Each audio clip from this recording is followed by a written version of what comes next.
Good night, everyone. We are beginning with Genesis chapter 37 from the English Standard Version.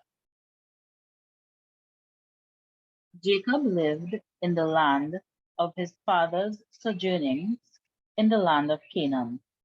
These are the generations of Jacob.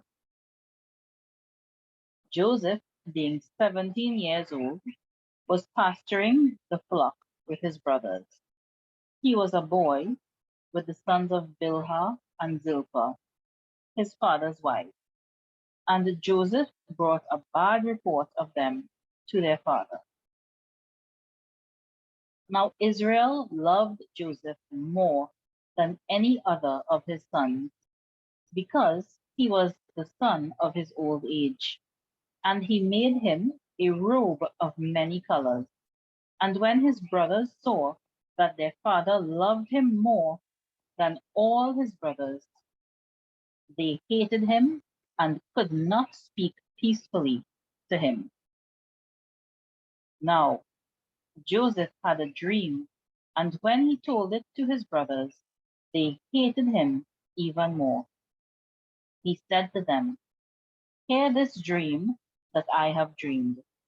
Behold, we were binding sheaves in the field, and behold, my sheaf arose and stood upright, and behold, your sheaves gathered round it and bowed down to my sheaf." His brothers said to him, "Are you indeed to reign over us, or are you indeed to rule over us?" So they hated him even more for his dreams and for his words. Then he dreamed another dream and told it to his brothers and said, "Behold, I have dreamed another dream. Behold, the sun, the moon, and 11 stars were bowing down to me."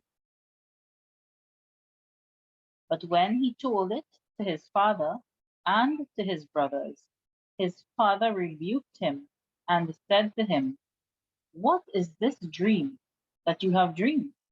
Shall I and your mother and your brothers indeed come to bow ourselves to the ground before you?" And his brothers were jealous of him, but his father kept the saying in mind. Now his brothers went to pasture their father's flock near Shechem. And Israel said to Joseph, "Are not your brothers pasturing the flock at Shechem? Come, I will send you to them." And he said to him, "Here I am." So he said to him, "Go now, see if it is well with your brothers and with the flock, and bring me word." So he sent him from the valley of Hebron, and he came to Shechem. And a man found him wandering in the fields. And the man asked him, "What are you seeking?" "I am seeking my brothers," he said. "Tell me, please, where are they pasturing the flock?" And the man said, "They have gone away, for I heard them say, 'Let us go to Dothan.'" So Joseph went after his brothers and found them at Dothan. They saw him from afar, and before he came near to them, they conspired against him to kill him. They said to one another, "Here comes this dreamer. Come now, let us kill him and throw him into one of the pits. Then we will say that a fierce animal has devoured him, and we will see what will become of his dreams." But when Reuben heard it, he rescued him out of their hands, saying, "Let us not take his life." And Reuben said to them, "Shed no blood, throw him into this pit here in the wilderness, but do not lay a hand on him, that he might rescue him out of their hand to restore him to his father." So when Joseph came to his brothers, they stripped him of his robe, the robe of many colors that he wore, And they took him and threw him into a pit. The pit was empty, there was no water in it. Then they sat down to eat, and looking up, they saw a caravan of Ishmaelites coming from Gilead with their camels bearing gum, balm, and myrrh on their way to carry it to Egypt. Then Judah said to his brothers, "What profit is it if we kill our brother and conceal his blood? Come, let us sell him to the Ishmaelites, and let not our hand be upon him, for he is our brother, our own flesh." And his brothers listened to him. Then Midianite traders passed by, and they drew Joseph up and lifted him out of the pit and sold him to the Ishmaelites for 20 shekels of silver. They took Joseph to Egypt. When Reuben returned to the pit and saw that Joseph was not in the pit, he tore his clothes and returned to his brothers and said, "The boy is gone, and I, where shall I go?" Then they took Joseph's robe and slaughtered a goat and dipped the robe in the blood. And they sent the robe of many colors and brought it to their father and said, "This we have found. Please identify whether it is your son's robe or not." And he identified it and said, "It is my son's robe. A fierce animal has devoured him. Joseph is without doubt torn to pieces." Then Jacob tore his garments and put sackcloth on his loins and mourned for his son for many days. All his sons and all his daughters rose up to comfort him, but he refused to be comforted and said, "No, I shall go down to Sheol to my son mourning." Thus his father wept for him. Meanwhile, the Midianites had sold him in Egypt to Potiphar, an officer of Pharaoh, the captain of the guard. Genesis chapter 38. It happened at that time that Judah went down from his brothers and turned aside to a certain Adullamite, whose name was Hira. There Judah saw the daughter of a certain Canaanite, whose name was Shua. He took her and went in to her, and she conceived and bore a son, and he called his name She conceived again and bore a son, and she called his name Onan. Yet again she bore a son, and she called his name Shelah. Judah was in Chezib when she bore him. And Judah took a wife for his firstborn, and her name was Tamar. But Judah's firstborn, was wicked in the sight of the Lord, and the Lord put him to death.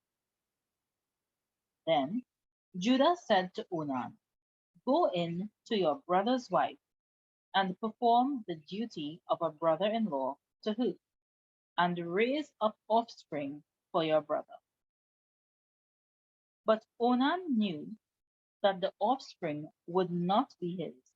So whenever he went in to his brother's wife, he would waste his semen on the ground so as not to give offspring to his brother.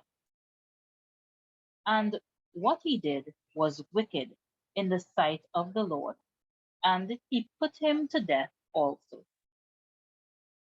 Then Judah said to Tamar, his daughter-in-law, "Remain a widow in your father's house till Shelah, my son, grows up." for he feared that he would die like his brothers. So Tamar went and remained in her father's house. In the course of the time, the wife of Judah, Shua's daughter, died.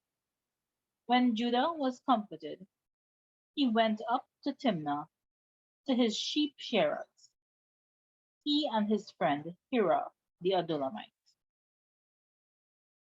And when Tamar was told her father-in-law was going up to Timnah to shear his sheep, she took off her widow's garments and covered herself in a veil, wrapping herself up, and sat at the entrance to Enaim, which is on the road to Timnah. For she saw that Shelah was grown up, and she had not been given him in marriage. When Judah saw her, he thought she was a prostitute, for she had covered her face. He turned to her at the roadside and said, "Come, let me come in to you." For he did not know that she was his daughter-in-law. She said, "What will you give me that you may come in to me?" He answered, "I will send you a young goat from the flock." And she said, "If you give me a pledge until you send it." He said, "What pledge shall I give you?" She replied, "Your signet and your cord, and your staff that is in your hand." So he gave them to her, and went in to her, and she conceived by him.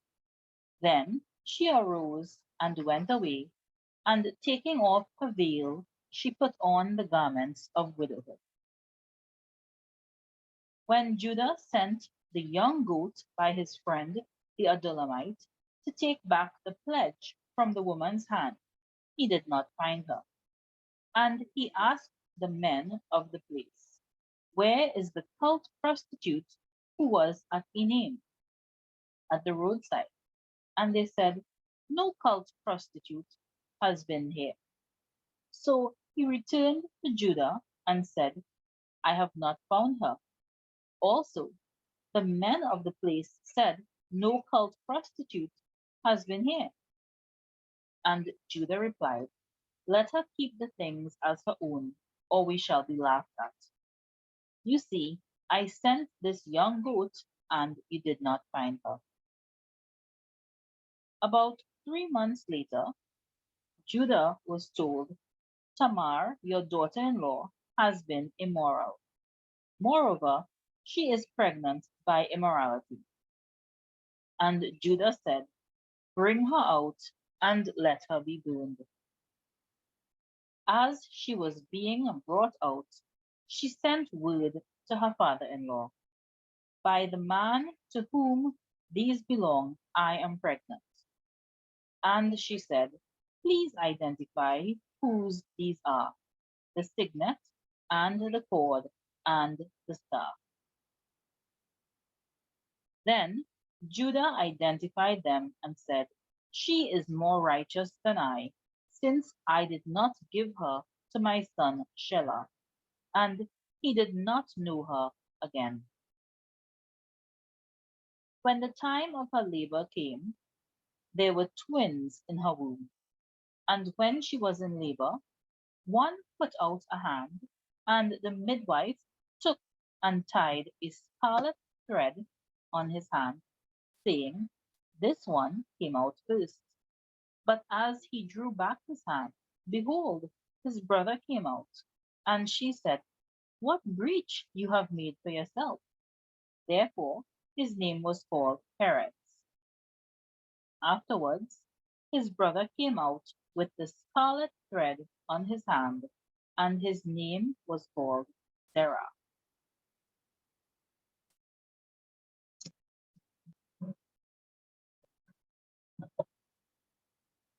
So since it's just between me and Tammy to do the questions, we could read out our own questions. So Tammy, you could start. Where did Jacob dwell? The land of Canaan. How old was Joseph at this time? Joseph was 17 years old. And how had Joseph already aroused the enmity of his brothers? Joseph reported to Jacob some of the bad things his brothers were doing.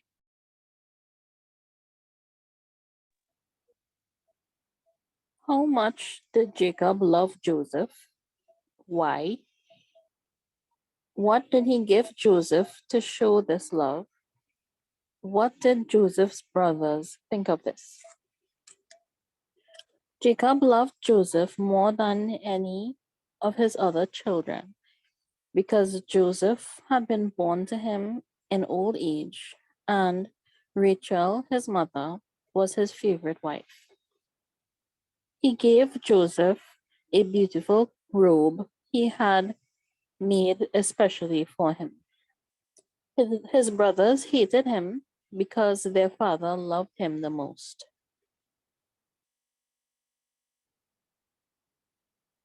Relate Joseph's two dreams. What were their meanings?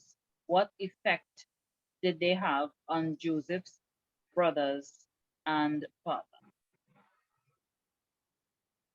All right. So the first dream was that Joseph was tying grain in the field with his brothers, and his bundle stood upright, and the other bundles bowed low before it.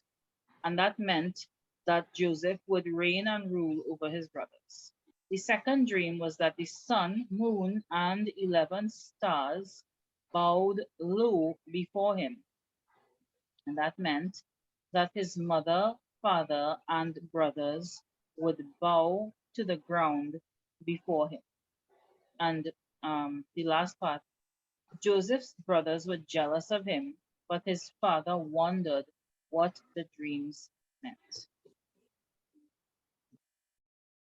Okay, I just have a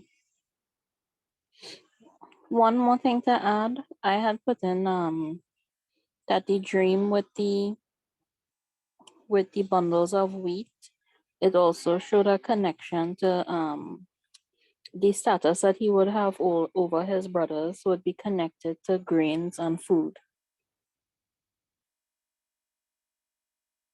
I didn't see that one, but that's true. That is true. Number 5, why did Joseph go to Shechem? How and where did he find his brothers? He went to find his brothers who went to pasture his father's flocks. He did not find them in Shechem. A man from the area told him they had moved on and he had heard them mention they were going to Dothan. So he followed them to Dothan and found them there. Next, question 6. What conspiracy did Joseph's brothers make against him, and who stopped this conspiracy? How and what did the brothers do to Joseph? They plotted to kill him and throw him in a pit and claim that a wild animal ate him. Reuben stopped them by telling them just to throw him in the pit without killing him. This is because Reuben had planned to rescue Joseph and return him home. So his brothers grabbed his robe from him and threw him in the pit. What group of people chanced by? What proposal did Judah make to them? What did the brothers finally do with Joseph? A group of Ishmaelites who were Midianite traders passed by them. Judah proposed that they sell Joseph into slavery, and they did so for 12 pieces of silver. Sorry, 20 pieces of silver. And what was Reuben's part? Reuben wanted to rescue Joseph from the pit but Joseph was sold before he had the opportunity to do so. How did Joseph's brothers conceal their deed? Joseph's brothers killed a young goat and dipped Joseph's robe in its blood. They sent the robe to their father with a message asking if it was indeed Joseph's robe. And what did, number 10, what did Jacob think had happened and how did he react? Jacob assumed that Joseph was eaten by a wild animal. He tore his clothes, dressed in burlap, and mourned for Joseph for a long time.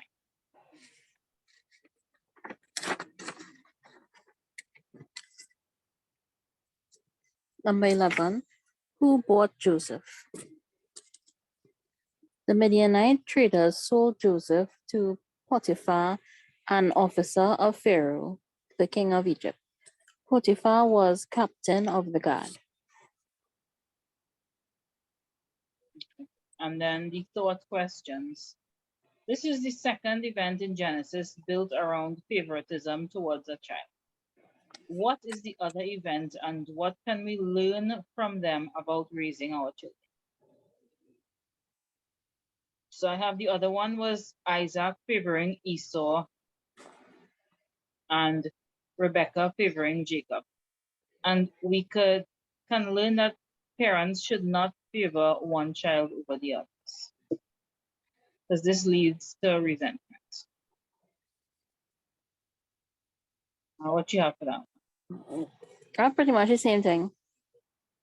All right. You could do number 2 then. Okay, number 2. Can one lie by his actions as well as by his words? Yes. Just as Jacob pretended to be Esau to mislead his father, so did his sons lie to him by giving him Joseph's bloodied robe and allowing him to come to his own conclusions.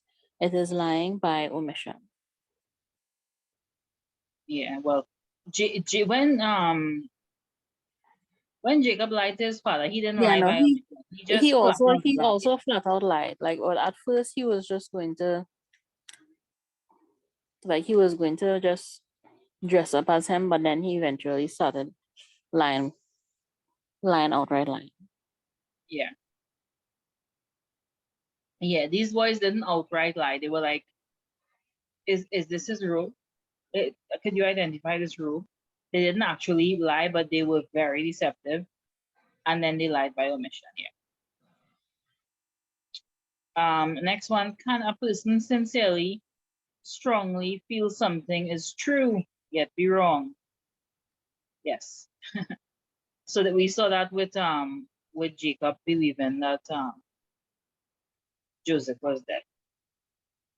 And just if you believe something sincerely, that doesn't mean.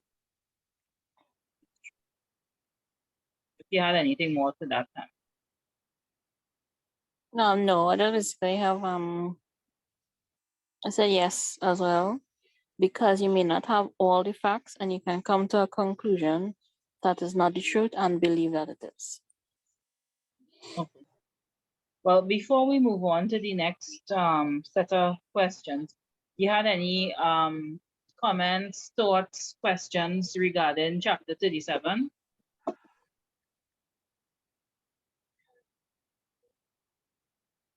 No. It's like a very well-known Bible story. Like, I think I would have heard this Bible story like before I ever started to read the Bible.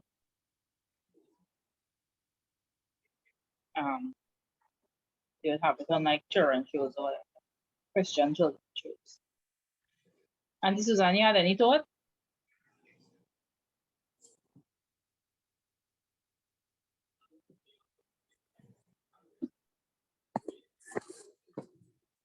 Sorry, Mary, my phone was off. Oh.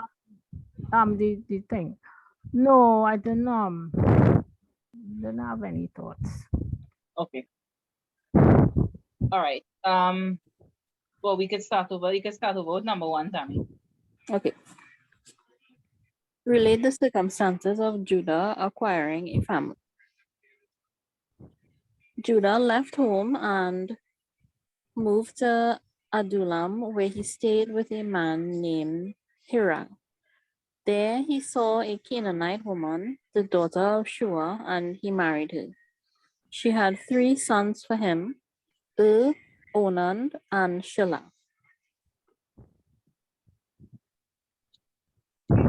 Um, tell about Er's marriage. Why did he die? Married a woman named Tamar. Was wicked in God's sight, so God killed him. What did Judah tell Onan to do?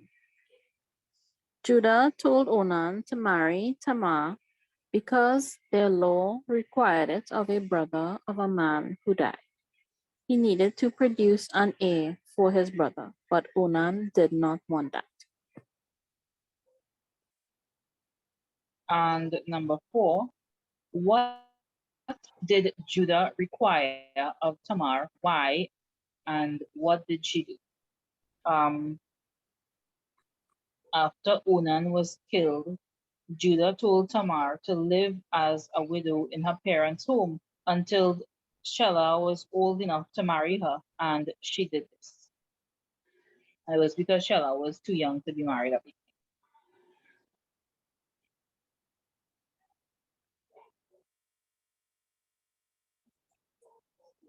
Number 5.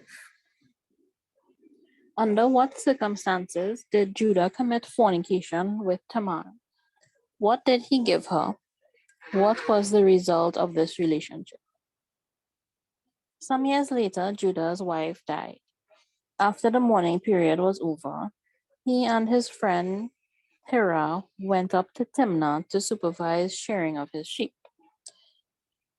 Someone told Tamar this, and she disguised herself. She sat beside the road to wait for Judah. Judah noticed her and thought she was a prostitute and propositioned her for sex. Tamar asked how much he would pay, and Judah said he would send a young goat from his flock.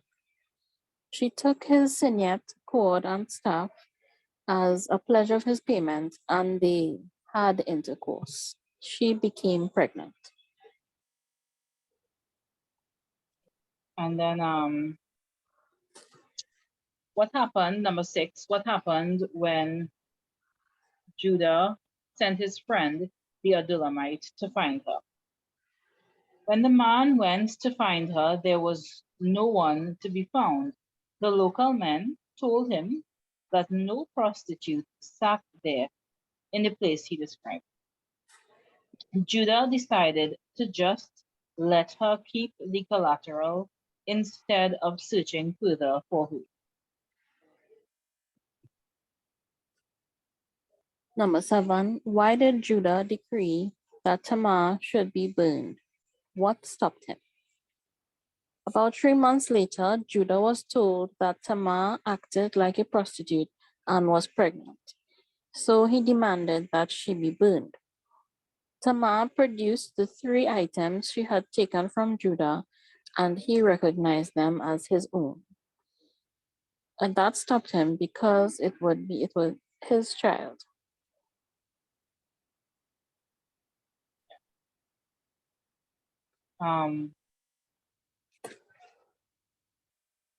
Tell of the births of Perez and Zerah.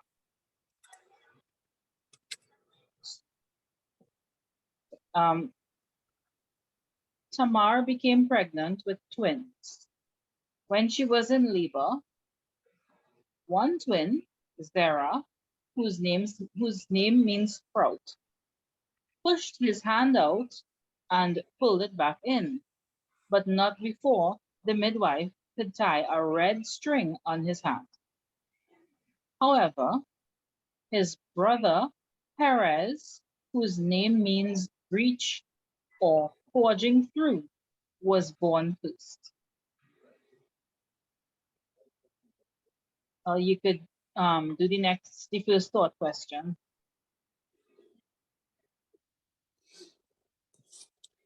Of what sin was Onan guilty? Does this prove that birth control in marriage is wrong? Onan was guilty of denying a child to his dead brother. And no, it is not proof that birth control in marriage is wrong. The sin here was Onan refusing to perform his duty by law and produce heirs for his brother. He did not refuse to have sex with Tamar, however, and he used her for his selfish reasons.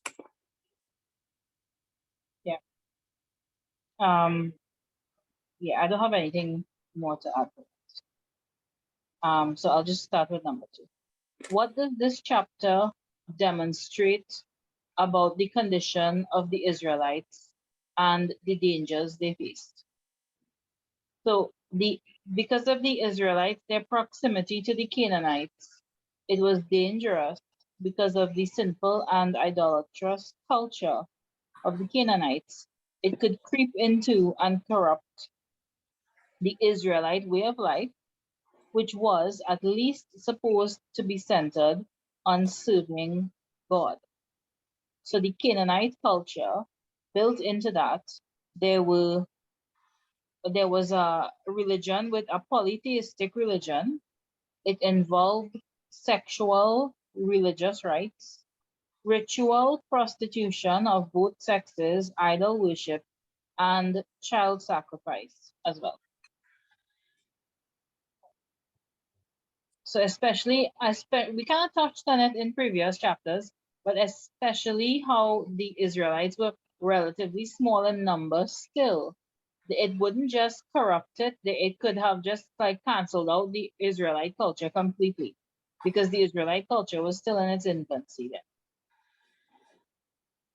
They would have been possibly completely assimilated into Canaanite, especially if they kept intermarrying with them.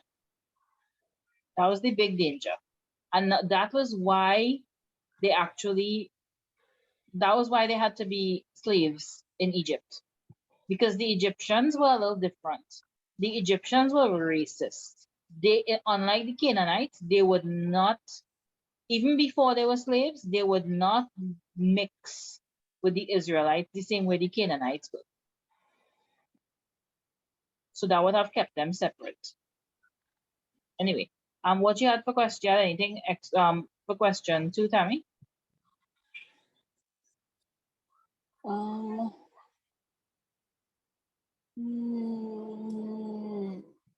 You could read what you have. My answer wasn't really. It was more like just like bullet points. Okay. Because I didn't really understand. I didn't really to understand the question, so I'll just read what that. Judah left his family, maybe from guilt. From selling Joseph into slavery to go to Adullam. Canaanite influence seemed to impact negatively. Judah's friendship with Hira led him to marrying the daughter of Shua. They were in danger of being taken up by Canaan's culture. Onan died because he could not fulfill his duty, and Judah was going to break his promise out of fear for Shelah's life. Yeah, I think you answered the question, but just in a different way. It was specific to the chapter. Right.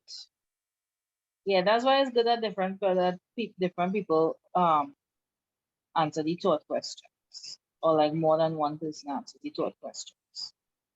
Okay. Any comments or thoughts y'all had or questions y'all had about this chapter? Yeah, well, I was like how died, right? Like you just said that he was like what he could have been doing that, God just decided to take his life. You see, that's the thing, is he was in the middle of a Canaanite culture, and we don't know. We have not a clue.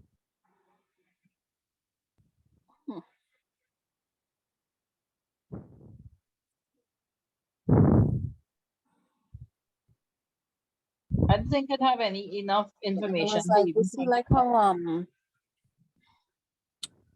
there was I can't even remember. Remember there was the person who walked so closely with God that God just take him up into heaven. It's like the Enoch, opposite. Enoch here. Who was it? Enoch, right? Yeah.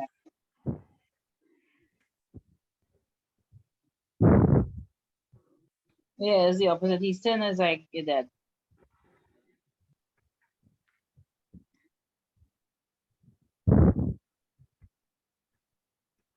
All right. Yeah, that was it. I